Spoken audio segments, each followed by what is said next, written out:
والبلد الطیب، اور پاکیزہ زمین، عمدہ زمین یا عمدہ علاقہ، یخرجو نکلتی ہے، نباتہ اس کی پیداوار، یعنی اچھی پیداوار، بِإِذْنِ رَبِّهِ اپنے رب کے اذن کے ساتھ، والذی اور وہ جو یعنی وہ بلد، خبثہ جو ناپاک ہوتا ہے، لا یخرج نہیں نکلتی، کیا اس کی نبات، اس کے پودے یا اس کی پیداوار، الا نکدا مگر بے فائدہ، بیکار۔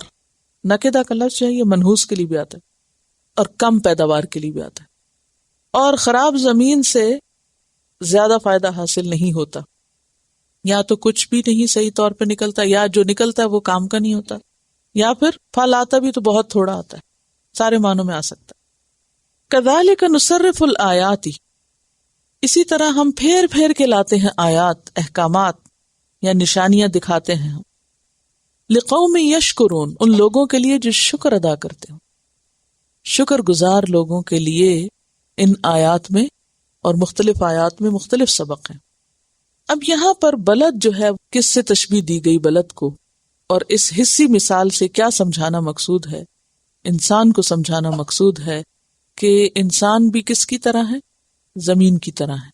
اچھے انسانوں پر جب روحانی بارش ہوتی ہے تو اچھے پھل آتے ہیں، اور خبیث لوگوں پر جب روحانی بارش ہوتی ہے تو وہ فائدہ اٹھانے کی بجائے اور بگڑ جاتے ہیں۔ اب اس میں ایک حدیث بھی آتی ہے، سیدنا ابو موسیٰ رضی اللہ عنہ سے روایت ہے، نبی صلی اللہ علیہ وسلم نے فرمایا، اس ہدایت اور علم کی مثال جس کے ساتھ اللہ نے مجھے بھیجا ہے اس بارش کی طرح ہے جو کسی زمین پر برسی، یعنی بارش ایک تو بادلوں سے برستی، اور ایک بارش وحی الہی کی شکل میں یا علم ہدایت کی شکل میں انسانوں پہ برستی ہے، روحانی بارش، اس بارش کی طرح ہے جو کسی زمین پہ برسی، پس اس زمین کا ایک حصہ عمدہ تھا، اس نے پانی کو اپنے اندر جذب کر لیا، پیاسا تھا، بلد میت تھا، بارش برسی سارا پانی پی گیا، اور گھاس اور بہت سی دیگر جڑی بوٹیاں اگا دی، اور اس کا ایک حصہ سخت تھا، اس نے پانی کو روک لیا، تو اس کے ذریعے سے اللہ نے لوگوں کو نفع دیا، انہوں نے خود بھی پیا، جانوروں کو بھی پلایا، کھیتوں کو سیراب کیا، اور وہ بارش زمین کے ایک دوسرے حصے کو بھی پہنچی جو چٹیل تھا، جس نے پانی روکا، نہ کوئی گھاس اگائی، یعنی پانی روکا بھی نہیں، گھاس بھی نہیں نکلی، وہ سارا بہہ گیا۔ یہی مثال اس شخص کی ہے جس نے دین میں سمجھ حاصل کی اور اس ہدایت سے اسے نفع پہنچایا اللہ نے، جس کے ساتھ اللہ نے مجھے بھیجا، پس اس نے خود بھی علم حاصل کیا اور دوسروں کو بھی سکھایا۔ اور اس شخص کی مثال جس نے اس ہدایت کی طرف سر اٹھا کے بھی نہ دیکھا، نہ اللہ کی اس ہدایت کو قبول کیا جس کے ساتھ اللہ نے مجھے رسول بنا کے بھیجا۔ یہ حدیث رب زدنی علما کتاب کے پیج 17 پر موجود ہے، انگریزی اور اردو دونوں ترجموں کے ساتھ، متفق علیہ روایت ہے۔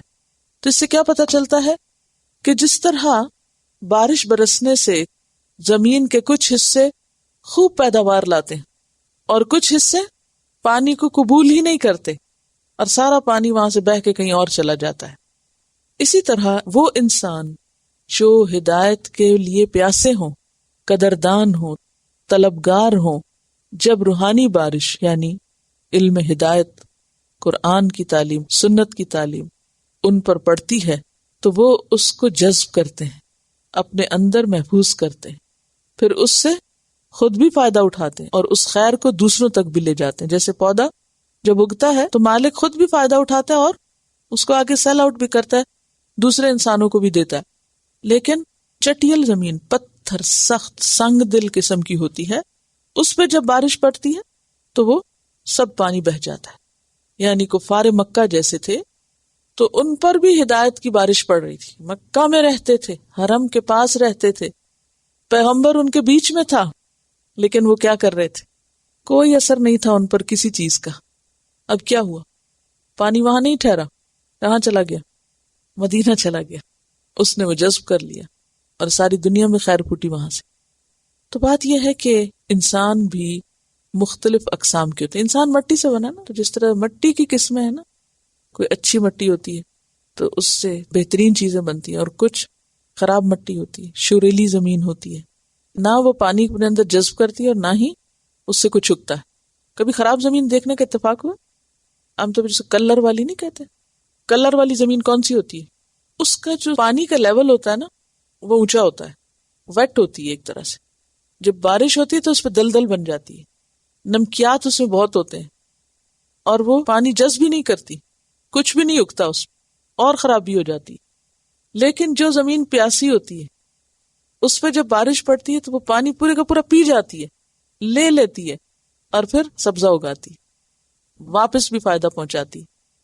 تو اسی طرح ہدایت کی بارش برستی ہے تو کچھ لوگوں پہ بہار آ جاتی، ان کے رویے اور عمل اور اخلاق ہر چیز میں تبدیلی ہو جاتی. اور کچھ لوگ جو اپنے آپ کو بڑی چیز سمجھتے ہیں، کیونکہ بعض لوگ کہتے ہیں ہمیں مزید کیا پڑھاؤ گے، کیا سکھاؤ گے، ہمیں تو پہلے ہی بہت آتا ہے. طلب ہی نہیں ہوتی ان کے اندر، لیکن ہوتے اندر سے نمکین ہے. یعنی جس طرح وہ نمکین زمین ہوتی ہے نا، طرح طرح کے نمکیات ہوتے ہیں اس میں، نہ وہ پانی قبول کرتی ہے اور اگر اس پہ پانی زبردستی ڈال بھی دیا جائے تو مزید گڑبڑ ہو جاتی، فائدہ کچھ نہیں ہوتا. اور خراب زمین سے عام طور پہ کیا نکلتا ہے؟ جھاڑ جھنکار، خراب پودے. اور اچھی زمین سے اچھی فصل نکلتی ہے. تو اسی طرح خراب انسان جب وہ دین پڑھتا بھی ہے، سیکھتا بھی ہے، تو اس کے اندر کبھی حسد جاگ اٹھتا ہے، کبھی تکبر جاگ اٹھتا ہے، کبھی حجت بازی، کبھی حق کی مخالفت، یعنی طرح طرح کی جھاڑ جھنکاری نکلتی. وہ جسے کہا نا یبغونہا عوجا، وہ کیفیت ہو جاتی ہے، اس کا ٹیڑھا پن تلاش کرتے ہیں. تو یہ اللہ تعالیٰ آیات اس لیے بیان کرتے ہیں تاکہ لوگ شکر گزار ہوں، بات سمجھیں اور اپنے اندر تبدیلی پیدا کریں. ایک بات آپ نے عام طور پر لوگوں کے منہ سے سنی ہوگی یا کبھی خود بھی بولی ہوگی کہ اچھا فلاں شخص وہ قرآن پڑھ کے بھی ایسا ہی ہے اور وہ دین سمجھ کے بھی ایسا ہی ہے، تو اس کی یہاں وجہ سمجھ آتی ہے کہ خرابی کہاں ہے. دین میں نہیں ہے، قرآن میں نہیں ہے، اس کے اپنے اندر ہے. اور ایسی مثالیں ملتی ہیں نا کہ لوگ دین جانتے ہوئے، سیکھتے ہوئے، سمجھتے ہوئے بھی نقد ہی رہتے ہیں.